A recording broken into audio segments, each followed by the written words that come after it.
Hey Canon Stand, I'm Canon Ambassador Lawrence Holder. I really hope you're enjoying the photography show. I'm gonna show you a sneak preview of something cool that is coming very soon.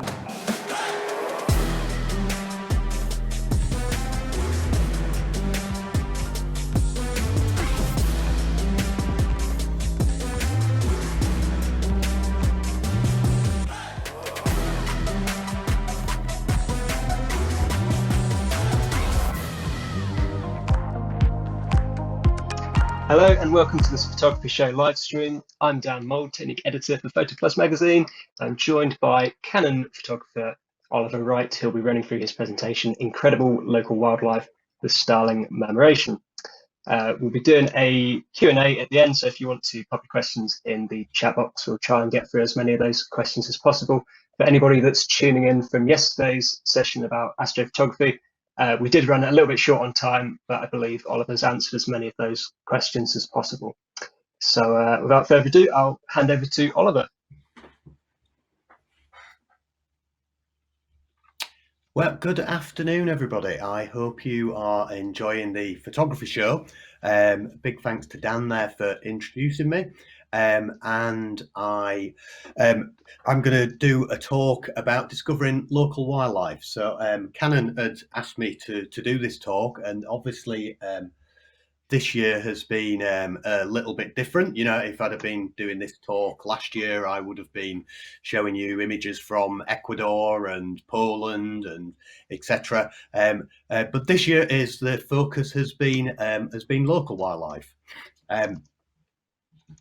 So I am going to be covering a number of different subjects. So it's photography all from when I got back from Sweden last March. I sort of got back about the 28th of March back into the UK, and then since then, you know, my photography has been very local. So but it has been a really sort of fantastic year from a photography point of view for a number of different reasons, and I'm going to just run through what I shall be covering in this talk. So the sort of first thing I'm going to cover is a little project I did in my garden right back in April time, and I found some baby wolf spiders. So hopefully people are okay with baby wolf spiders, and I did a project about trying to get a perfect high magnification portrait of these tiny little wolf spiders.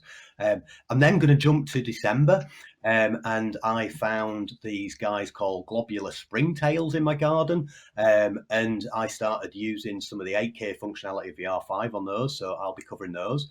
And then I'm going to go back in time a little bit, because we had a really rare visitor very close to me, and we had a hoopoe, the first hoopoe in Leeds for a very long period of time. So I'm going to cover a little bit on that. And then I did a bit of an experiment this year where for those of you who follow my photography, you know I do a lot of stacking with my macro work. But this in this last year, I learned how to do stacked images with birds. So I'm going to cover a little bit about that. And then I was in the end of October, November time, I was lucky enough to have a local starling murmuration. So I did a whole load of work with that starling murmuration. So we'll go through quite a few video clips there. And then the final one, I've called it ice fishing. We'll get to it, but the cover of the presentation may have given it away in terms of what we're going to be looking at. So let's go to So I'm currently sat in Leeds at the moment. My garden is just there. So these photographs I was taking about 5 meters away from where I'm sat now. And so this is one of these little baby wolf spiders. So I don't know how many of you have sort of seen wolf spiders. That, you know, they're a pretty common spider. But they're, they're generally about sort of this big. But these guys were much smaller, because the spiders go through a growing phase, and these were very young spiders at the beginning of the year. But there were literally, I mean, some days I was counting over 20 spiders on my fence and in this bush. And I sort of set about this project to try and just get more and more detailed portraits of them. So this one here is taken at about, I would guess, about 2 times magnification, and I'll come on to that in a little bit more detail in a second. So this one here is at a much higher magnification. So the kit I was using to take these was my old trusty Canon 5D Mark IV. And then I use this lens a lot, which is the Canon MPE 65, which is a very specialized macro lens. So basically, if you have it in this position, it does 1 times magnification. And if you wind it out this way, it goes to all the way to 5 times magnification. So you can get really, really detailed shots with it. So next slide. So this one here was around a 5 times magnification shot, I think, head on of this wolf spider. But I decided I wanted to take it to another level. And if you're doing these type of macro shots, obviously it's quite intricate and it's quite technical. But I wanted to take it to another level indeed. So what I did, so here I'm using the MPE 65 with my 5D Mark IV, and also a full set of extension tubes, 36mm, a 20mm, and a 12mm, and I put them in between the MPE 65 at 5 times magnification and the camera. So this was giving me about 7 times magnification on these spiders, which is pretty bonkers. And I was using natural light for these. The reason I was using natural light is I wanted to try and get the reflections in the spider's eyes. I mean, if you think how small the spider's eyes would be, but in this image you can see, you can see my lens, you can see my house, you can see a little bit of ivy which is hanging over the fence in the spider's eyes. So that was a really nice little project to sort of ease me in when I got back from Sweden. But yeah, what I learned by spending time in the garden was it really it gave me the time to sort of maximize some skills. I'd not really done 7 times magnification spider portraits before, but because back in April and May, gardens were an easy place to go do photography. So it gave me chance to sort of practice that quite complicated technique. What it also did is it gave me time to sort of think about what I was going to, how I was going to try and expand the images. And, that expansion became trying to get those reflections in the spider's eyes. And it also got me thinking about how to approach a skittish subject. So I don't know if you've ever tried photographing wolf spiders, then they're really not that tolerant of you. And what I found is in the past, if I was photographing wolf spiders or most spiders, I would generally do it handheld because it just gives you a bit more flexibility. But with these wolf spiders being on the fence, I found I could spot them, set the camera up, be ready for them, and then they would run as I sort of put the camera there, but I'd position myself behind the camera. I'm sort of hidden effectively, and then when the spider came back out, I would do the stacked image. So, and what I mean by stacked image is I was using one of these, a focusing rail, and I would take one image, move the camera forwards very slightly with the focusing rail, take another image, repeat and rinse till I had enough images to make the stacked image. At 7 times magnification, you would not get much depth of field. But if you want to, I haven't really got time to go into much more detail about stacking now, but I am doing a sort of a live tutorial on it later this afternoon. And it also gave me a chance to photograph other subjects as well, because I was getting plenty of birds in there. And here we've got we had a sort of this was a juvenile starling that I had a whole load of juvenile starlings visiting the garden over the summer. They were like vandals actually, but they were brilliant, and it gave me a chance to sort of think about the light as well, because I would see how the light in the garden would change over the day, So this one, I'd specifically done it so I could get this sort of black background, which was my neighbour's hedges, at a certain time of the day when the sun was coming down. Not really a traditional time for doing photography, but I realised if I photographed it in this direction at this time, I would get this type of image. Again, because I was spending a lot of time in the garden. So we're going to jump right on to December now, and obviously the sort of insect live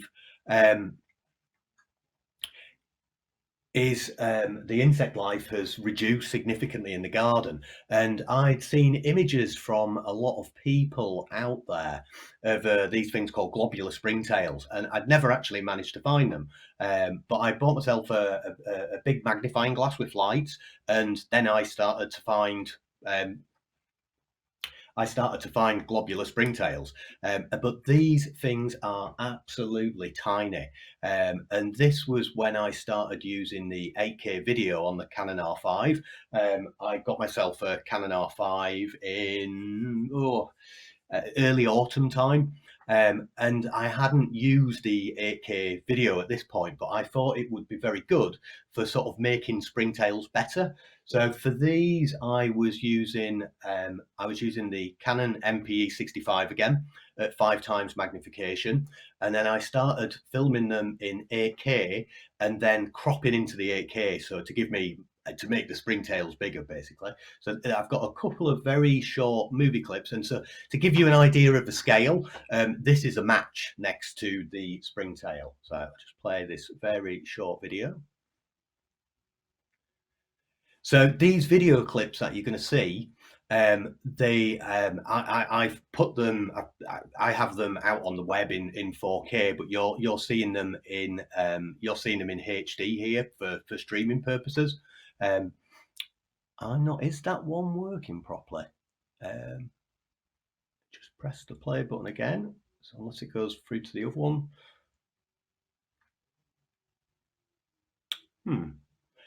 Well, I'm assuming it worked properly for you guys.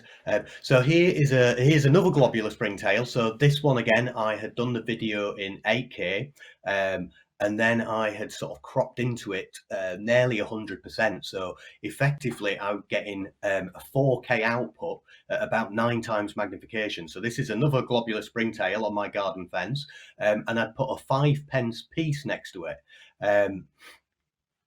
So just to give it scale, so these sort of ridges coming down is a 5p piece. Let me see. There we go. So there's a globular springtail eating my fence.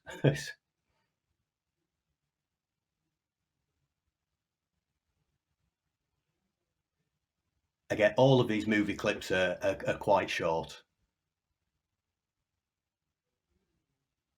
There we go. So yeah, not something I was expecting to film, and I guess it was really good sort of learning new technology, 8K video, being able to get sort of ridiculously high magnifications, and the fact that I was actually doing it on my garden fence just 5 meters over there.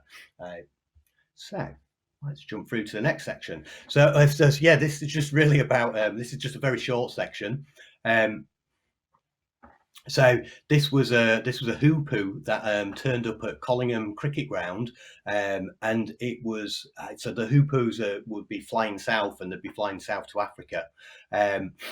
But this one decided it was going to live on a Collingham Cricket Ground for about 2 weeks. It must have been Yorkshire's most popular photographed bird this autumn time. An absolutely fantastic looking bird. It would basically go around the cricket ground. It did not care that people were there. It would actually walk up to people, and it would be going in the ground with its big beak, pulling up various different grubs. But it's just a super smart looking bird with this head crest. It's the first hoopoo I had ever seen in the UK.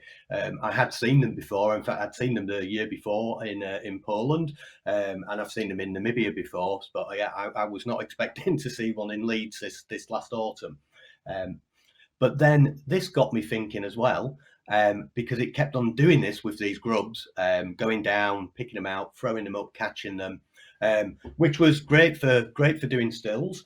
But I thought, maybe I could start using the 4K slow motion video, which is on the R5, and see what that does. So I've just got a very short clip here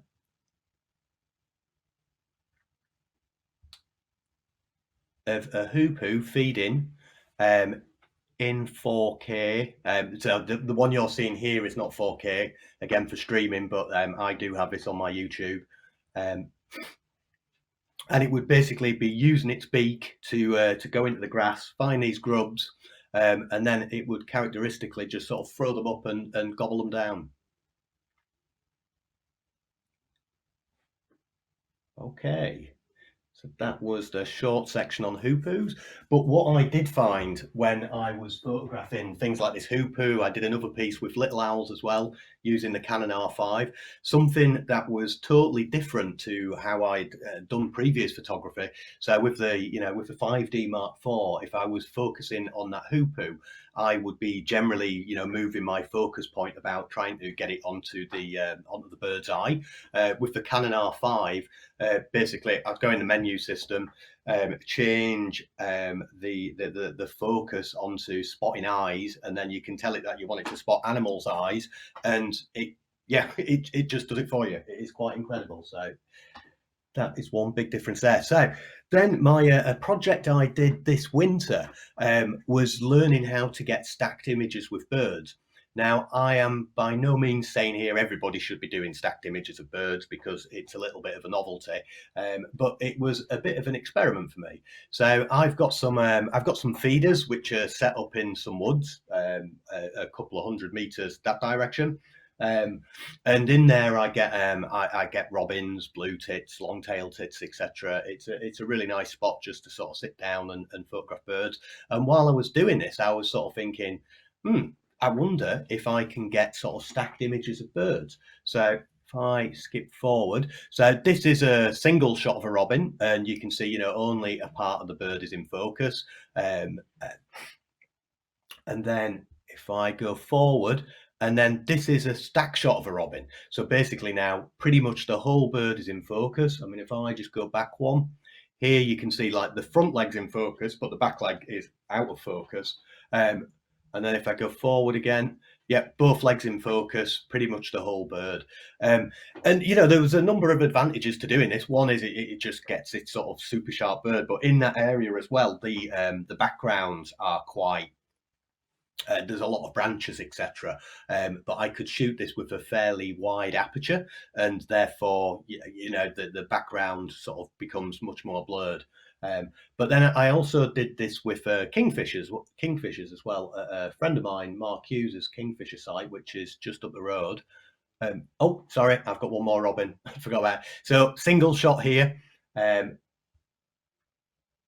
there's a stack shot. So again, it's gone from, single shot, just part of the bird in focus around the eye area, but you can see the detail dropping off around the breast.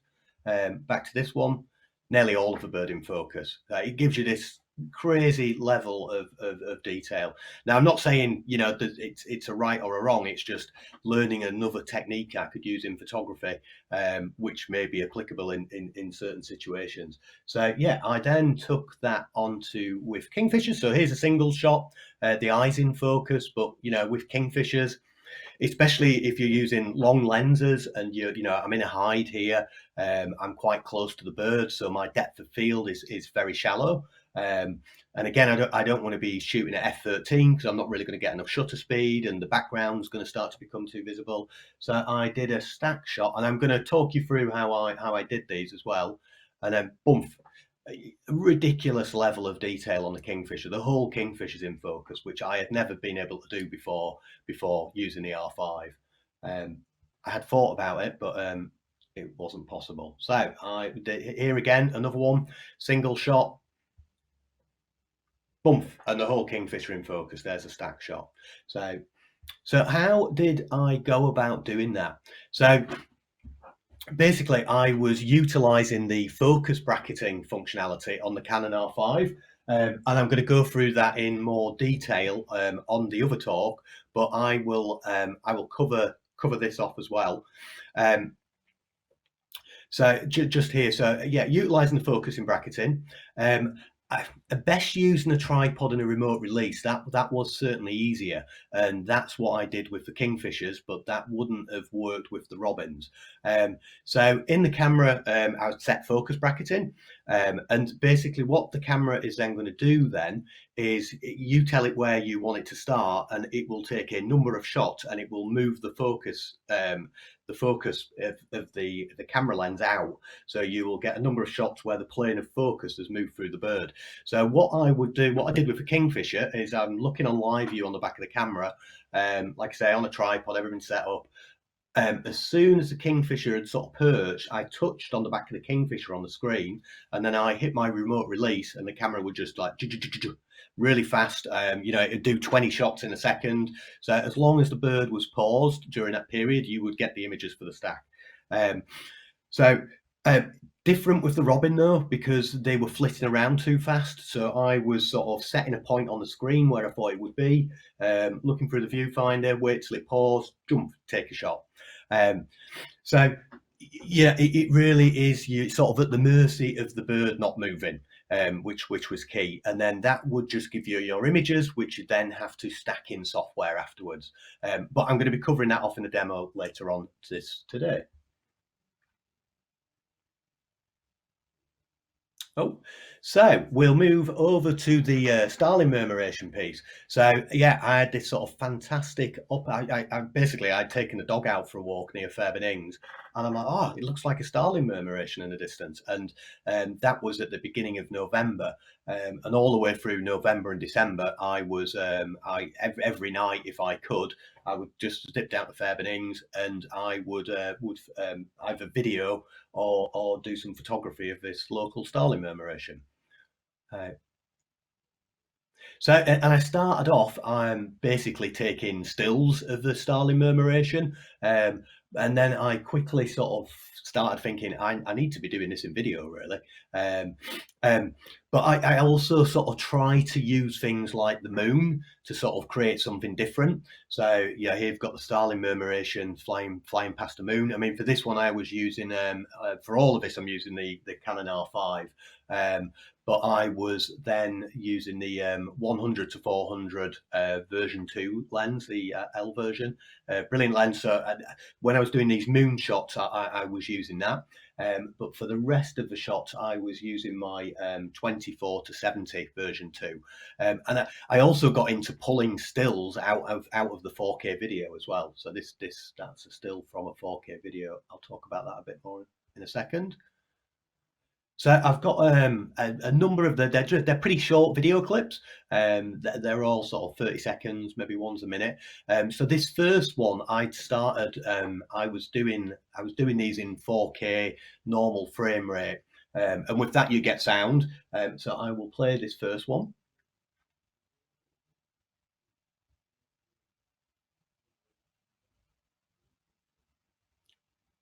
Hopefully that's streaming properly. I can't see it. So here the starlings are coming down into roost, and I've got a view over a pond over towards Ferrybridge Power Station.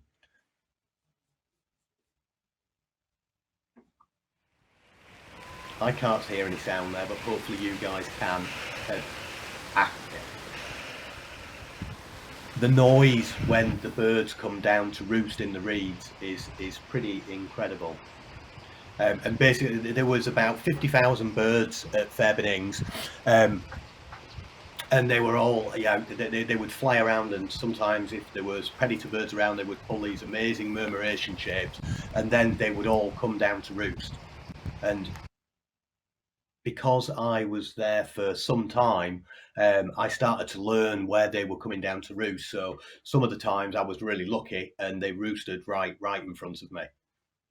So I just run this one. So here I started to use the 4K slow motion capabilities of the R5 on the Starling murmuration, and that really sort of allowed me to sort of see the movement of the starlings in slow motion, which was fantastic to see.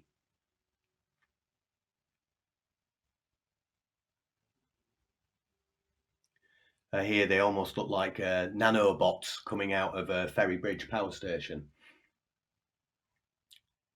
Just jump on to the next one.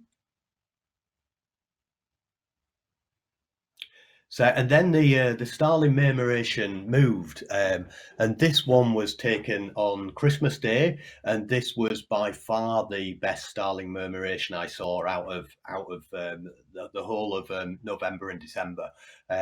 So this was Christmas Day, just before I was going for Christmas dinner at my folks, and I was really lucky here because the whole lot of Starlings, and I mean there's tens of thousands of Starlings there, and they were all landing straight in front of me. But because this is 4K slow motion, there is no sound. So one of the things I am going to be doing in my sort of future type videos is introducing sound. I bought an external microphone to do that as well. So and funnily enough, the Christmas Day murmuration was the last big murmuration at Fairbairn. But then in February, another local murmuration started at St Aidan's. I've got one quick video clip of that. But here we've got the Starlings had done one of those sort of classic bird shapes. This was a still I'd pulled from that 4K video that I had done on Christmas Day. Pretty amazing to see. And here again, another still, and this is the point where there's tens of thousands of starlings funneling down and going into the reeds to roost for the night. Yeah, it's a really beautiful thing to see. So yeah, the Starling murmuration finished at Fairbairnings, and then they moved to St Aidan's, which is another nature reserve, also about sort of 2.5 miles away. And I had some pretty good days filming the murmuration there as well. Here it did this really weird rippling snake type shape in the sky. And again, I was lucky to sort of work out where they were coming into roost as well. So again, I mean, I've got this. This is just a little clip, but I've got like a 5-minute 4K version of this on YouTube, and it's well worth watching these on a great big screen. They look pretty stunning.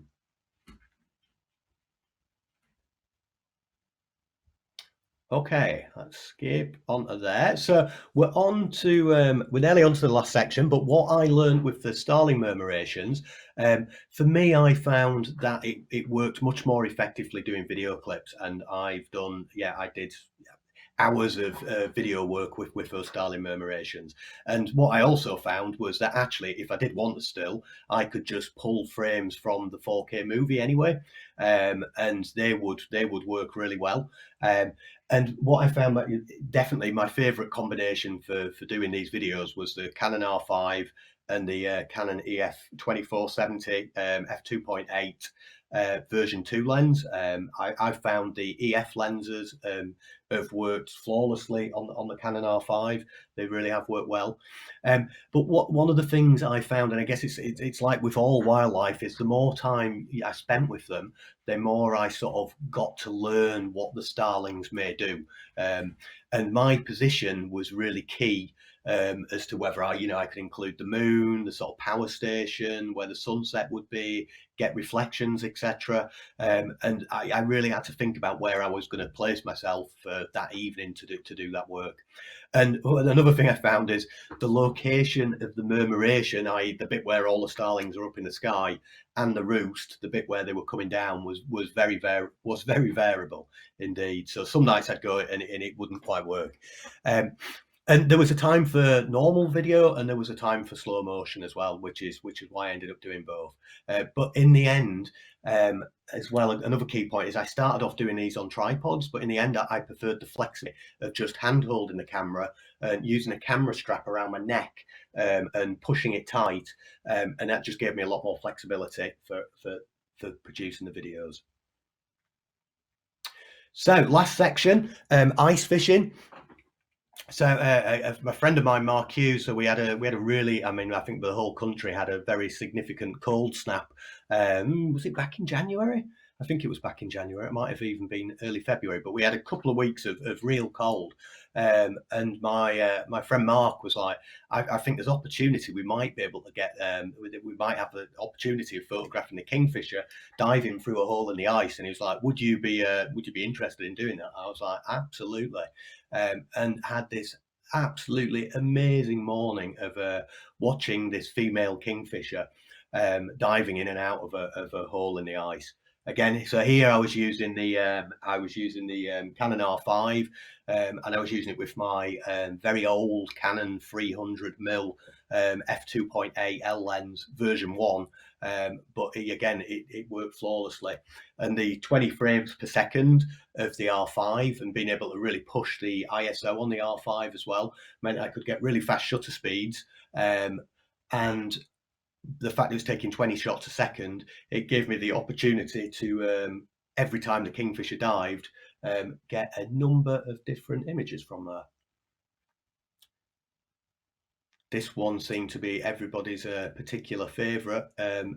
After I put it on Twitter, I even got an email off the Times saying, would I sell it to them to go in the Times? So yeah, that one really did seem to work with people.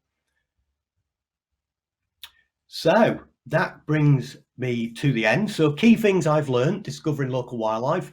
Yeah, if you spend the time, I'm at the edge of Leeds in a town called Garforth. It is not a wild, it's not known for its wildlife.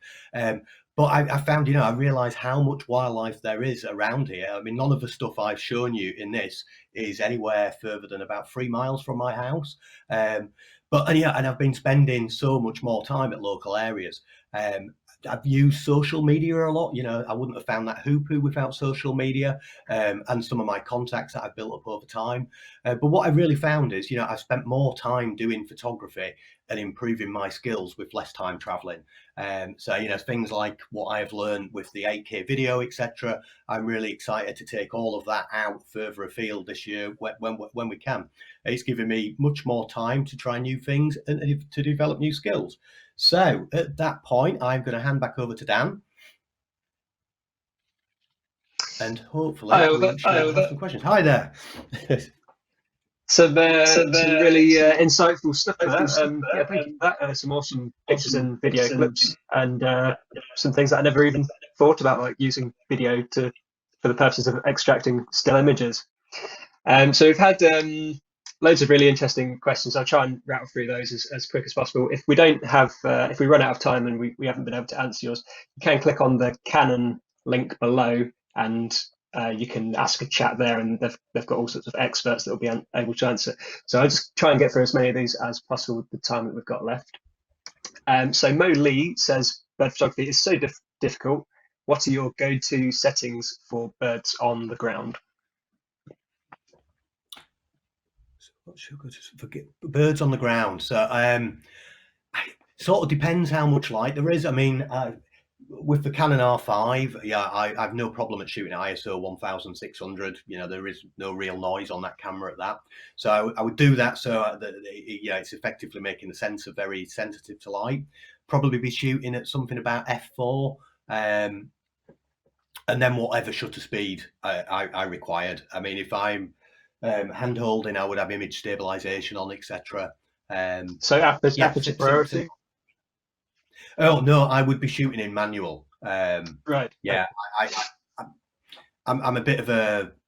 I know a lot of people do shoot in aperture priority, but for birds, etc. But I just tend to use manual nearly all of the time. Funnily enough, one of the few times I wasn't using manual was on the Starling murmurations, because it was getting darker. I was shooting that on TV. Right. We had a really interesting question from Simon Roberts, actually, that I thought would be worth asking. He says, what shutter speed do you use for video for the purposes of lifting stills? So would you shoot video with a different shutter speed to as you were doing still images? No, it's a really good question, and video is a new thing for me. So I'm not I have very much been learning on video as I've been going through. So If I'm doing the slow motion video, I was needing at least a hundredth of a second, because it has to be that, because the camera is taking 100 frames per second. If I was doing normal video, I was then sort of thinking, well, I can use, if I'm shooting at 25 frames per second, I can use a 25th of a second.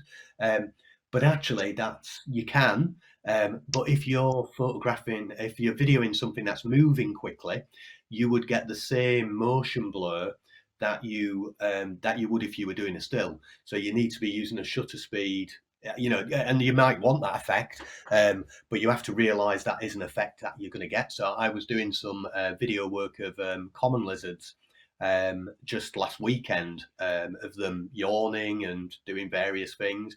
But I had to make sure that I had enough shutter speed. So yeah, put it this way, on one of them, if I'd have pulled a still out of it and while it was yawning fast, you wouldn't have been able to tell what it was. So there's those, you can do it on how many frames per second as your minimum, but be aware, if it's things that are moving fast, you may get too much motion blur.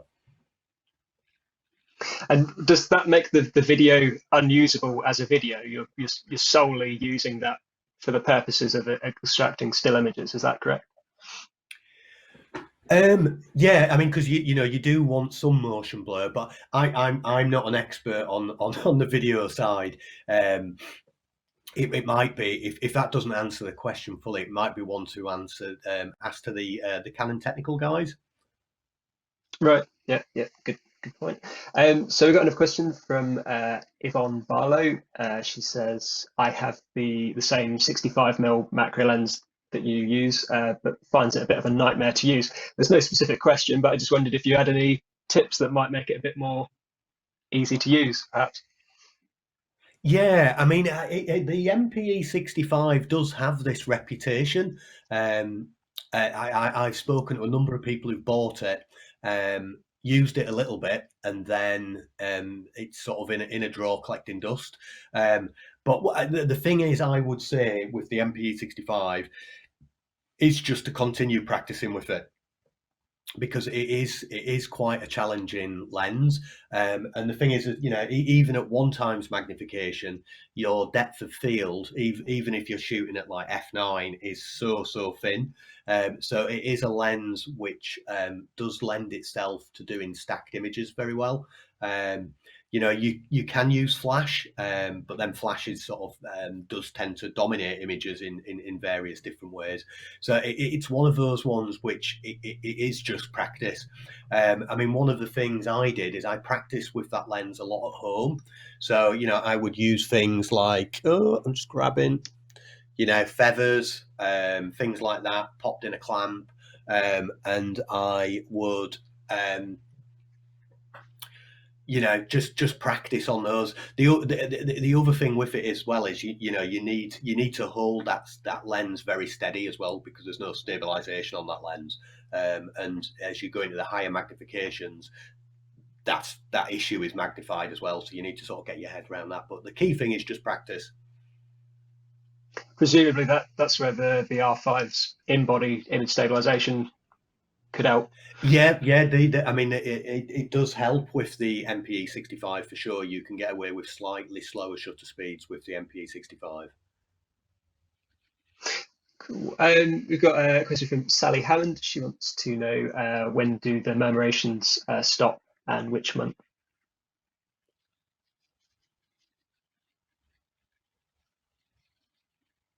Right, yeah. They can go into March, but what I found, the St Aidan's one that finished just a couple of weeks ago, so that one didn't get into March. But usually they can be from October.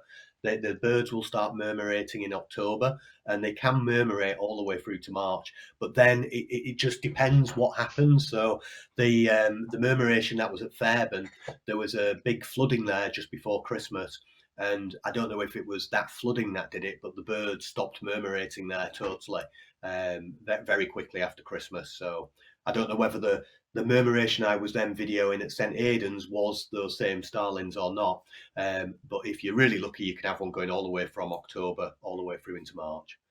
But it's a winter thing But for the birds. They're all collecting themselves together and keeping themselves warm. there are quite a few people asking sort of where can you find them, or how do you come into that knowledge of where they are? Is it just sort of potluck or staying up to date with certain websites, perhaps? Yeah. I mean, I would connect with local wildlife groups on Facebook, things like that. You know, and if you're in a local wildlife group and you know there's a murmuration locally, it's going to be on there. That's what I would do. But they like wetland areas, reeds. It's reeds and sort of grasses they're generally murmurating in. But I mean, there's one been murmurating all winter down on Brighton Pier. Um, is my understanding. I've seen some really amazing pictures from there. So you know they are quite widespread. Cool. Well, I think we're sort of running out of time, so probably wrap up if we can. So your next presentation is at 2:10, where you're going to be doing a live focus stacking. Is that correct? That is correct. Yeah. I'm going to be doing that at 2:10. So Yeah. I have a praying mantis. I am going to try and do a live video stack. Um, yeah, we'll see how that goes. Cool. Well, good luck with that. If we'll try and answer as many questions as we can in the chat, and you can also go on the Canon link below, and you'll be able to ask Canon experts there as well if we didn't get around to answering your questions. So thank you very much, Oliver, for your time. Brilliant. Cheers. Thanks, everybody.